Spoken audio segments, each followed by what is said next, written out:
from talking to you personally, I know that you have strong feelings about Mary Magdalene. Mm-hmm. Could you talk with us about Mary Magdalene? Oh, I love her. I'm really crazy about her.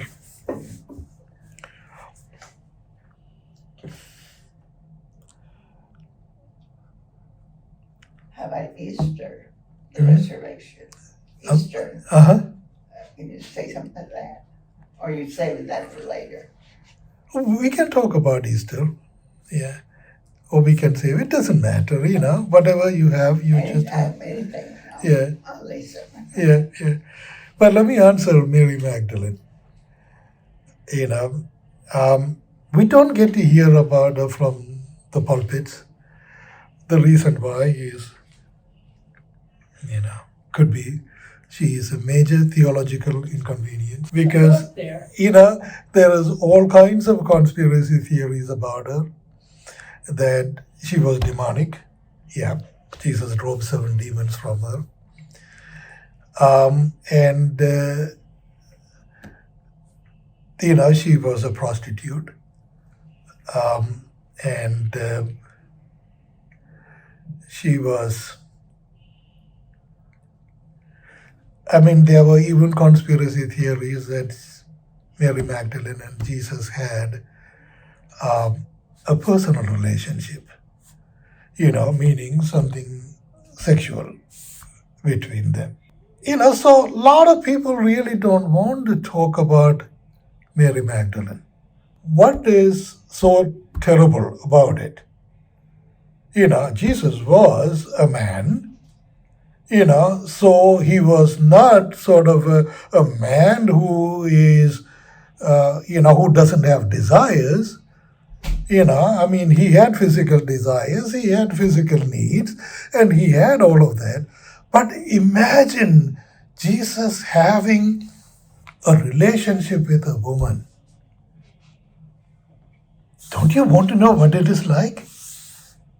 I would. How it is to love Jesus that intimately. Oh man, I want to know everything about it. If that were any truth to it, I want to know everything about it. I don't care that How was it to love Jesus?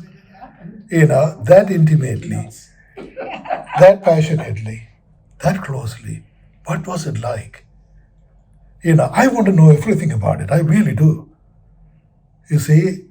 And, we have, as Christians, there is so much negativity about sexuality. And this actually has very paganistic origins. Okay, and that started with Constantine in 300 years after Jesus. Reading the Gospels over and over and over, I never came across any situation where Jesus was, saying that sexuality is evil, sexuality is, something that ought to be refrained or anything like that. I didn't read that. I did not. I wouldn't think that he would say that. Besides, I was reading about how a man and a woman come together and become one body. See, Jesus was talking about a union. And in union, that is something spectacular that happens, that a man and a woman becomes one single consciousness, not one body, even though that's what the translated version of the gospel says. They become one body. And you know what? We have lived long enough to know that we haven't come across anybody who became one body. Okay? So it's not that. Even according to physics, when two matters converged to become one, both of them cease to exist. The converging matter will have both their properties. I'll give you an example. You'll take a clay putty, which is black, and another clay putty which is white, and you bring them all together, now you have a gray color clay putty, little bigger in size, but a different color. It has the properties of both black and white. But can you separate them? Not anymore. Can they become the black putty and the white putty again? Not anymore. So according to physics, if two matters converge, they decay. They cease to exist. The converging matter will have the properties of both. That's what physics is. But even in physics, two energies can converge to become one. Two energies can separate and remain the same also. That can happen to energies. So when Jesus and Father were talking about man and a woman converging to become one, they are not talking about, two bodies becoming one. No. But two spiritual energies converge to become one. They become one in spirit. So according to Jesus, according to Father in heaven, sexuality is given to us, so that we can unite in spirit. That's really what it is. When you become highly advanced in spirituality, this same concept plays a significant role in every spiritual aspirant. Because, this is when the Mother Mary's union with God to produce a child comes effective even in our lives.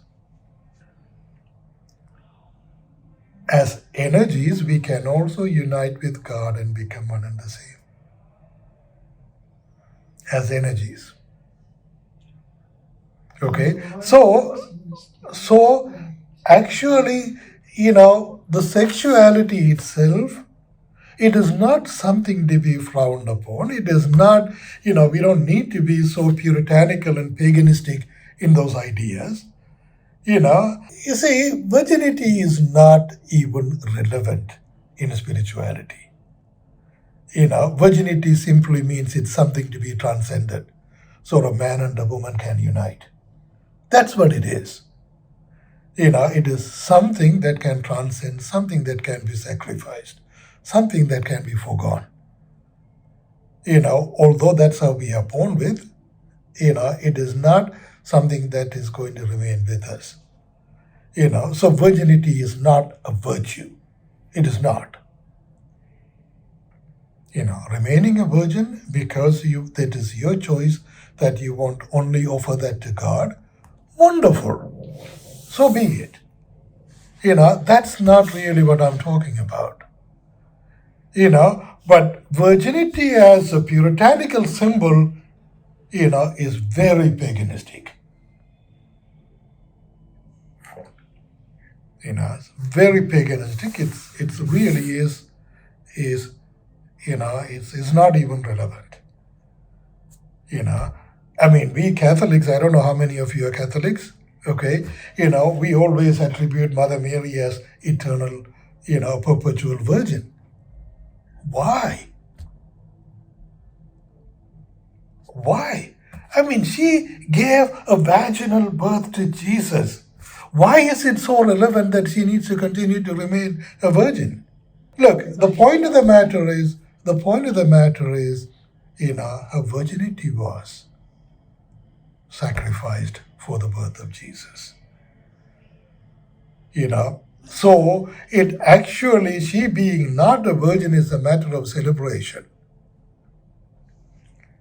Not that she is holding on to her virginity. It's not. So we need to kind of transcend a lot of these sexually oriented ideas as puritanical. No. Sex is something God created for mankind. Amen. So that they can unite he himself can unite with us. If he didn't, none of us would be here. Yeah, in a literal sense, yes. Mhm. But in a spiritual sense, God unites with us also. Of course. I'm talking about it extensively on the last chapter of my book. I hope you remember. Yes. Yeah, about what it is and all of that. Is it the last or the one before? Anyway, one of the last 3 chapters. Extensively about it. So the idea that, Mary Magdalene is not a virgin and all of that is not even relevant. But look at the way how she loved Jesus. Of course, she was one of the biggest benefactors of the ministry. Besides the point, there were others also brought in by Mary of Magdalene, turned out to be the benefactor for the ministry of Jesus. Joanna, few others. So that is not really what is so significant about it. But what I admire the most about her, is what she did to Jesus. It's every time I think about it, I am so mesmerized by this woman. Here I even conducted a study on this one. I asked a group of women if any of them, will walk into the middle of the dinner hall, and wash their feet with their tears and wipe them with their hair and all of that. Will any of you will do it, even if that is Jesus? Here you are walking into a dinner hall with lots of men sitting around, in a very patriarchal society, where women are put down and condescended, and belittled all the time, and you're going to walk right into it, and you're going to do all these things that are rather sensuous, even in today's standards, even if that person is Jesus. Not even any of them said yes. I will do it. See, and Mary of Magdalene did that. At a time, when women were considered completely second and third and fourth grade. Well, for some reason, she had another feeling about her, so there you go. But it is not the feeling. What are you going to do with that feeling? That's the whole idea. Well, we don't know. It's not how you feel, but to what extent you're willing to go, with wanted that to feeling. Find out what would happen. She didn't even care. She didn't want to find out anything. She just went and expressed what she felt like expressing. That's it. It's called inner freedom. So the level of inner freedom this woman had is incredible. Absolutely incredible. Absolutely incredible. Then again, look at her. This woman comes around. Mother Mary was not there. St. John the Apostle was not there. And she was hanging around the tomb even in the middle of the night. She is the only one who was there. And see how daring she is. Gosh, even nowadays, people don't go in the middle of the night, walk into the cemeteries. Do they do it? They don't. They're so afraid to do that, even now. But here is a woman in the middle of the night, all by herself, a beautiful woman, a very rich woman, very influential woman, hanging in the cemeteries, all by herself. How do we know that? It's there in the Gospels. But imagine that, Yeah, I imagine. she is one of the most fascinating, people in the entire Gospel for me. After Mother Mary. She fascinates me so much. It's unbelievable. Well, she had a lot of nerve. Yeah. A lot of You know what? All of us should have that kind of a nerve. Some of us do, some of us don't. All of us should. Okay, Yeah, and some and of us will never have that. and you know the other thing. She was known as the apostle of apostles. You know who said this? Saint Peter. You are the apostle of apostles. Tell us what Jesus told you to tell us. You know, and you know where this is written? It's written in the gospel written by Mary Magdalene. And the Constantine dynasty destroyed this gospel. They found it in Nag Hammadi excavation in Egypt a couple of hundred years ago. Now it is a major book on philosophy and theology in many major universities. So it's not a secret anymore. Mary Magdalene wrote a gospel. And so it's a fascinating woman, absolutely fascinating woman. She had a lot of nerve. And one more thing, all his apostles reached martyrdom. All of them suffered a violent death, except the three who stood by the cross: Mother Mary, Mary Magdalene, John the Apostle. All three of them had a natural death. What do you make of that? The Lord let them have it. This is when you have to say, God works in mysterious ways. He does it every day. We just don't know about it all of it. All three of them had a natural death. So He gave them a gift. So spirituality is something, Christian spirituality, it's a journey that has a lot of benefits. I hope so. Lots of glorious benefits along the way. Glorious benefits. Wisdom happens to be just one of them. See, all of these things that Mary Magdalene was about, was so eager to do is because of her spirituality, because of the influence she had of the Holy Spirit. Otherwise, there is no way she was hanging around, the cemeteries in the middle of the night. It's the same influence, that criminal on the right side of Jesus had, just before he went to heaven.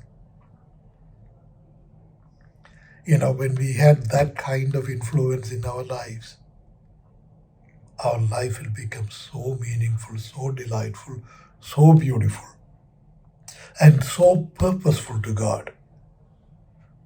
This life itself will be a bliss. Our afterlife will be an eternal bliss, a continuum of the same bliss. That's what Christian spirituality is all about. The Lord works in mysterious ways, his wonders to perform.